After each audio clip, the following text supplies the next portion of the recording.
All right, moving on now to chapter 5 of my autobiography. This one's entitled Emily and Mohammed. And this is a photo of the apartment complex that I lived in during my college years and first few years after as well on Lemon Street. It's been torn down and rebuilt now into a much more expensive luxury sort of complex. But back then, this was kind of a seedy neighborhood on Lemon Street there. So I moved out of Mom's house and went back into the very same apartment complex that I had lived in before while attending college. Indeed, I moved into the apartment that was on the ground floor directly beneath the one that I had lived in earlier. And there I continued to work the 9-to-5 job at ASU as a courier. But I was starting to feel like a failure. I was 24 years old, I had no friends, I couldn't find a girlfriend, and I was working a meaningless job. I had also begun drinking again, and I fell into an ever-worsening depression. One night I became so furious with myself that I destroyed everything in my apartment out of a sudden wave of self-loathing. I threw away all my childhood media, stacks of genre magazines, comic books, and all the fiction I had written since the age of 7. I overturned a large vertical bookcase, tore up books, and threw empty beer bottles at the walls. Then I took a razor blade and sliced up both arms and both legs. It was like the scene in the movie Pink Floyd The Wall, where the rock musician destroys his apartment and lies sobbing on the floor with ruins all around him. When I went to see my therapist, he raised his eyebrows when he saw that I had been cutting myself, and he strongly advised me to go into the hospital to get treatment for a dangerous, agitated depression. I agreed since I didn't know what else to do, and for 5 days I sobered up, and they put me on an antidepressant medication that made me feel better, but only temporarily. I was in good enough shape, however, to go back to my job. Within a couple of weeks, I met a new circle of friends in, of all places, the very administrative office that I was working in at ASU. A rumor had gone round the office that I was a neo-Nazi because I had scrawled the last line of Goethe's Faust in the original German on my desk blotter. Alles Vergängliche ist nur ein Gleichnis. Everything transitory is merely a reference, i.e. to something eternal. But the dumb office workers mistook it for Nazi rhetoric, and this attracted the attention of a 40-year-old woman from New York City who worked across the office from me. She was culturally sophisticated and had moved, for some strange reason, from Manhattan to Phoenix. She had done every drug imaginable, had been extremely promiscuous, and now was both sober and frigid. She confided to me one day that she never even gave sex to the poor castrated boyfriend who lived with her and who was a flight attendant. But she and her cultured friend, a man named Robert, another 40-year-old employee at the administrative office, approached me one day as the office was closing up and started asking questions about the German quote, which I explained, and pretty soon we had hit it off. She was a Marxist and very thoroughly educated, but she didn't know anything about the world of Joseph Campbell or Carl Jung, and we got into long debates about spirituality versus atheism. The two of them had another 40-something-year-old friend who was part of the same circle, an African-American woman named Deborah, who was writing plays and trying to get them produced. Indeed, she liked my college short story Where the Sun Bleeds so much that she adapted it into a play, but never let me read it, and I doubt that it was ever produced. So now with this little social circle, we hit the town. We went to museums, art events, coffee shops, plays, and eventually a stunning adaptation by the Arizona Opera of all 4 of Wagner's plays from his Ring cycle. That opera company may have been provincial by cosmopolitan standards, but their model was James Levine's richly romantic version of the cycle, and it was absolutely mesmerizing. Life was getting interesting again. Then one day as I was driving along in my golf cart on some delivery across campus, an individual hitched a ride with me. He was a Muslim terrorist, although I didn't find this out for some time. He told me his name was Mohammed and that he was from Sri Lanka. He was incredibly learned in all the religious traditions. I told him that I was studying Indian philosophy and reading the Upanishads, and right away we hit it off. We exchanged phone numbers. He called me the very next day, and we met at a coffee shop in Tempe. Then we began going out on adventures. He liked to hike and climb mountains, and as we did so, he would talk about the metaphysics of things. "Look at this cactus," he would say. He spoke with a British accent. "Imagine the character of this cactus. Its will to exist is so aggressive that it has invented these needles for itself. And this creosote bush over here," he would go on, grasping the thin, wiry branches with tiny emerald leaves nearby. "It's not very aggressive. It has a different character." I would never look at a cactus the same way again. Mohammed was extremely extroverted and absolutely fearless about approaching people and striking up a conversation with them. We went all over the city, religion hopping. Mohammed liked to be around religious people, So we went to visit the Quakers in their meeting house, where I learned about their tradition of sitting in silence and not speaking until the Spirit moves you and you just utter something. We would go to Bible study groups where Muhammad would engage in theological debates, as he also knew Christianity very well. And then we went and hung out with the Baha'i, an offshoot of the Persian religious traditions. There is a very beautiful Baha'i temple in Phoenix, and we attended one of their ceremonies. The Baha'i people were all of Persian descent, and they were all beautiful, young, and well-mannered, very formal, elegant individuals. I liked them quite a lot, but they kept trying to pressure me into becoming a Baha'i, which I politely kept refusing. Meanwhile, I introduced Muhammad to my social circle at ASU. He was a big hit. They loved him. And now our little circle was orbited by this very eccentric, strange individual from Sri Lanka who joined us at museums and art events. Elizabeth, the frigid 40-year-old from Manhattan, was a Marxist, and Muhammad knew quite a bit about Marxism as well. The two of them would get into long, extensive debates about the worth of Marxism, which Muhammad respected but thought it was too shallow. He was a very religious individual. But as I said, he was also a terrorist, specifically a Tamil Tiger. The Tamil Tigers were one of the most brutal terrorist organizations in the world. They originated as a Tamil separatist group in 1975, which they wanted the northeast of Sri Lanka to secede from the Sri Lankan government. Indeed, they were so brutal in their tactics that Al-Qaeda later emulated them. The Tamils originated tactics like synchronized attacks, and they invented the suicide vest, which they recruited young women to use. Muhammad had no place to stay, so I allowed him to crash on my couch for a couple of weeks while he found somewhere else to go. He was an incredibly good cook. He could take bits and pieces of things from meager provisions in my refrigerator and transform them into delightful dishes. And at night, after I returned from my job at ASU, we would drink beer and play Scrabble, which he beat me at every time. He spoke 8 or 9 languages, and his facility with words for a terrorist was quite impressive. I felt that somewhere in his life Muhammad had gone over to the dark side of the Force and given way to anger and violence instead of cultivating his well-rounded humanism. After playing Scrabble, he would recount vivid stories to me of the atrocities that he had witnessed in Sri Lanka, which were absolutely harrowing. He told me about how he'd witnessed his mother and sister being tortured to death, and his narrow escape from Sri Lanka, swimming in the ocean to get to a boat that was waiting for him. All these horrors. He was, needless to say, in the country illegally, and he was constantly trying to memorize a fake identity speech so that he could get political asylum.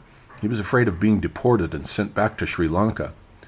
Then one night, as we were drinking beer and getting stoned, he asked me if I would like to rob a liquor store with him. I blinked and asked him what he was talking about. He said that he knew where he could get us some guns and that we could rob a liquor store with them, and then if the cops caught us, we could put the guns to our heads and shoot ourselves. The Tamils, I later learned, come equipped with cyanide capsules in the event that they are captured. He proposed this with a straight face and without the slightest trace of irony. I very carefully and judiciously chose my words so as not to offend or insult him. I was beginning to realize that this charming individual was also a potentially very dangerous man. So I explained to him that just wasn't my world and wasn't the type of thing I would ever do. To paraphrase Bartleby the Scrivener, I would prefer not to rob a liquor store. But he understood and very quickly changed the subject. We went back to discussing Nietzsche versus the Vedantic tradition. Muhammad then asked Elizabeth to marry him so that he could get citizenship. She called me up one day and told me that she was very upset and offended by this proposal. She explained to me that she was only interested in quality individuals and that Muhammad was no longer a quality individual as far as she was concerned. I told her not to take offense and that he was just terrified of being deported, but that was it for her as far as Muhammad went. And indeed, one day he simply disappeared, and I didn't hear from him again until he called me about a year later and said that he was a taxi cab driver in New York. But then he said something that made me realize he could no longer be trusted. He mentioned having recently spoken to his mother, but I remembered him telling me how his mother had been tortured to death. I didn't call him out on it. It was obvious that he had gotten his stories crossed, but from that point on, I couldn't trust another word he said, and I didn't want to talk to him any further. So that was it for me as far as Muhammad went. At about this time, I decided to quit my job at ASU.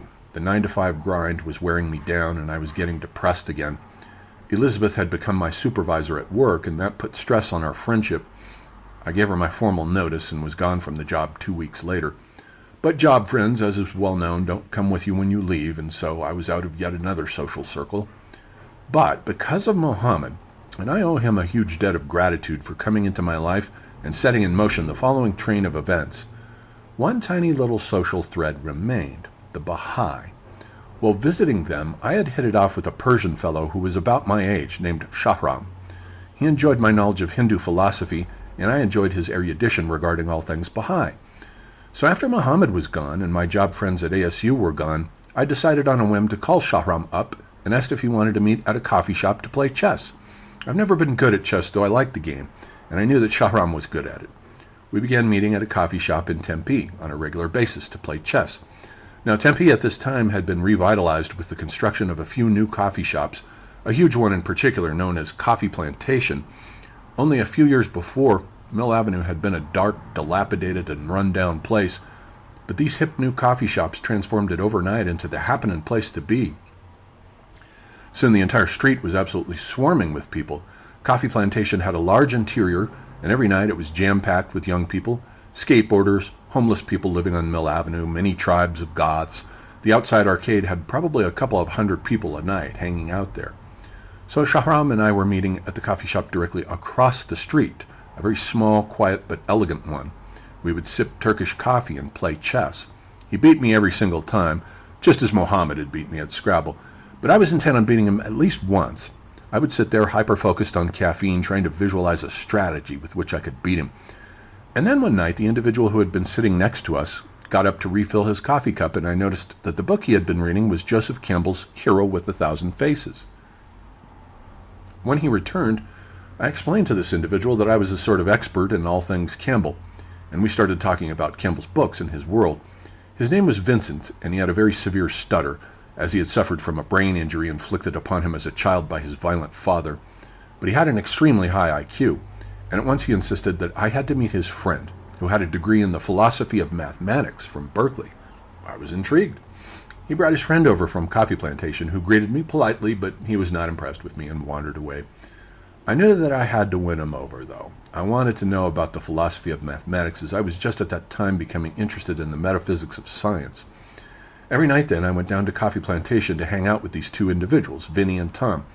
The three of us would have long conversations well on into the night about science, philosophy, religion, mythology, and literature.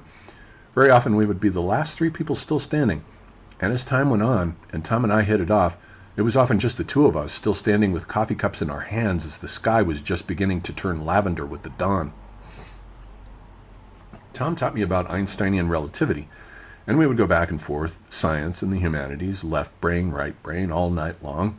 He would go into detailed discussions of Russell and Whitehead's Principia Mathematica, which I couldn't understand, but I loved hearing about the metaphysics of mathematics, a subject I was never good at. Pretty soon, Tom and I were known as the two guys at Coffee Plantation.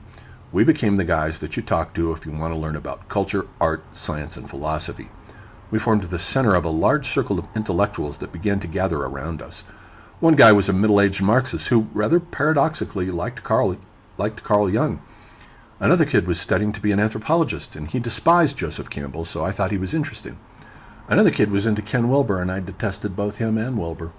We would have huge round-table discussions, sometimes 10 or so people sitting around a table that we had to put together in the arcade outside of Coffee Plantation, debating all night long about art, culture, science, philosophy, religion, chaos theory, and neurolinguistics. It was an incredible and amazing time of my life. Mill Avenue in those days in the mid-90s was just crackling with intellectual energy. And this brought me to my first real girlfriend. Real in the sense of a full-blown, sexually mature relationship. She was studying music theory, and someone had told her that I might be able to help her with her homework. So one night, we were standing on the back porch of the small coffee shop, and we began discussing her homework problems. Her name was Emily McCoy, and she was 19 and gorgeous. Long, dark brown hair, eyes like pieces of onyx, perfectly shaped body. She always wore cute black dresses with various flower prints on them. She was also a very skilled artist, and right away, we connected. That night, we went back to her dorm room on something like the 12th floor of Manzanita Hall. We lay naked in bed with each other, just talking and laughing all night long. Then a few days later, as we lay naked in bed in my studio apartment, I entered her for the first time during the afternoon without a condom, as she was on birth control.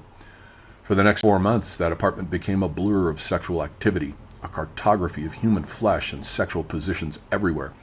We did just about everything except that she had a taboo against giving me oral sex. Fellatio was not her thing for some reason, but it didn't matter. I began to develop an acquired taste for her vagina, something that I had not liked when I was 16, but now I was down there all the time. I fell deeply in love with her. We would get stoned and sit on the floor across from each other, gazing into each other's eyes while I told her how much I loved her and that I wanted her to be my wife. But she was a borderline personality. She had been adopted by her parents, a wealthy Scottsdale couple whom I found to be cold and unlikable, and felt neglected and mistreated by them. She would lie on my couch sobbing for hours in a way in which I was unable to console her. Now, some very interesting synchronicities were involved in this relationship, which I have a strong feeling was karmic. For one thing, she went to Arcadia High School. She had grown up in the very same neighborhood as my mother, all the way across town in central Phoenix, right in front of Camelback Mountain, except that she actually lived in a large house on the mountain, as her parents were extremely wealthy. Her father made his living owning and operating a successful radio station. Needless to say, I disliked them both. I sensed some sort of game playing going on. I also sensed, but cannot quite articulate how, Emily's relationship with her parents was weird in some way. Really weird. I think there was a lot of emotional abuse involved, especially from her mother, who seemed to be very severe with her. The same pattern as with my mother and her mother, in other words, and in the same fucking neighborhood. Now here's the other important thing you need to know about Emily. She had psychic abilities. She was not a medium, as she could not speak to the dead, but she had the astonishing talent of being able to reach into my mind and fetch up my own memories. Remember that black formica table at your grandmother's when you were a kid, she would say, the one with a silver band running along its edge? Yes, I most certainly did. Here it is. That table was at my maternal grandmother's house, located, recall, in the same neighborhood where Emily had grown up. Remember that time you dressed up as Dracula for Halloween and you didn't want to take your little brother out trick-or-treating with you because you wanted to be with your friends and you were too embarrassed to bring him? Yep, I sure did. She even described my grandfather's suicide. She told me how she could see him washing the dishes for the last time, carefully putting them away as he had already made up his mind to kill himself at that point, how he was playing with the revolver of the gun before he did it. Later I asked my mother's brother whether his father had shot himself with a revolver, and he confirmed that in fact he had. But the relationship began to devolve into a series of fights, mostly about her past lovers.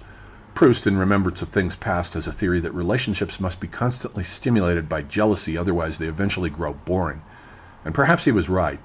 Emily had become my equivalent of Albertine, Proust's captive, the woman that he pursued and finally captured and confined to a metaphoric cage in his possession. I suppose I felt a similar way about Emily. She was my captive, living in my cage-like studio, and I wanted her all to myself. I didn't want to share her with anyone, past, present, or future. Before meeting me, Emily had been extremely promiscuous. She was only 19 years old, and she'd already been through 7 or 8 lovers, and whenever she spoke about them, which was often, I would get very jealous, and that would spark my anger. She wouldn't stop making references to them. Steve said I was the best fuck he'd ever had, and so forth. I began to go a little crazy imagining them, and imagining the things that she did with them. I became obsessed and couldn't get them out of my head. I was not happy about having to compete with them. And now we were suffocating in each other's psyches. We had gotten a bit too close, and the Jungian process of descending into each other's shadow worlds was becoming more and more unpleasant. She was starting to withdraw from me sexually. She wanted it less and less, and that was making me angry too. You always remember the first time you have sex with someone and the last time, but the stuff in the middle is a blur. I remember the last time I had sex with Emily. She was sitting on the floor in front of the couch with her legs spread wide while I licked her to orgasm.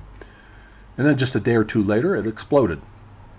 Before walking into the apartment, I overheard her on the phone talking to her mother. She was telling her that the relationship was collapsing and that she was going to need a place to stay. It's strange how patterns in your life repeat themselves. Repetition compulsion, as Freud and Lacan called it. This was exactly how another relationship with a girl, the artist Mary Church, who was very similar psychologically to Emily, ended as well many years later. When I heard that, I erupted in a rage and told her to get out of my apartment and never come back. Words are powerful things, for that is exactly what happened. She went out the door and never came back. I never spoke to her again, although I did see her hanging around at Coffee Plantation, pretending to ignore me quite a bit. And soon with another boyfriend, deliberately taunting me, just as Marie had done. But this time I didn't fall for it and simply ignored them. I had too much else going on with my friends to play any more games with Emily. Many years later, in my mid-40s, I tried to contact Emily to see what had become of her and found out that she had been in and out of jail for various things: resisting arrest, burglary, assaulting a fellow inmate. I found mugshots of her online and was saddened to see what had become of her. She was still in her 40s, very attractive, but she looked angry and miserable.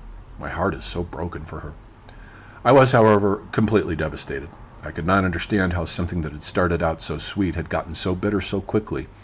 I went back over to my mom's for a couple of weeks as I needed some comfort, but Mom soon got tired of me lying around, moping and feeling sorry for myself. She told me to go out and find another job or do something interesting with my life instead of just crying about something I could no longer do anything about. So I went back to my apartment, and then within days I got a letter from something called the Joseph Campbell Foundation. I had written them a letter about a year earlier, since I had heard that they were currently editing Campbell's posthumous writings. I pointed out to them that I had read every single thing Campbell ever wrote, and that I would like to assist their endeavors in any way possible. Now, the letter that I opened said that they were editing Campbell's diaries from his journeys to India and Japan in the 50s. Would I like to write footnotes and references, pointing out to the reader where this or that idea he was hatching in India would later turn up on what pages of the Masks of God? I wrote back and told them I would be thrilled to assist them. Now I had a job, the kind of job I'd always wanted. The dawn had arrived.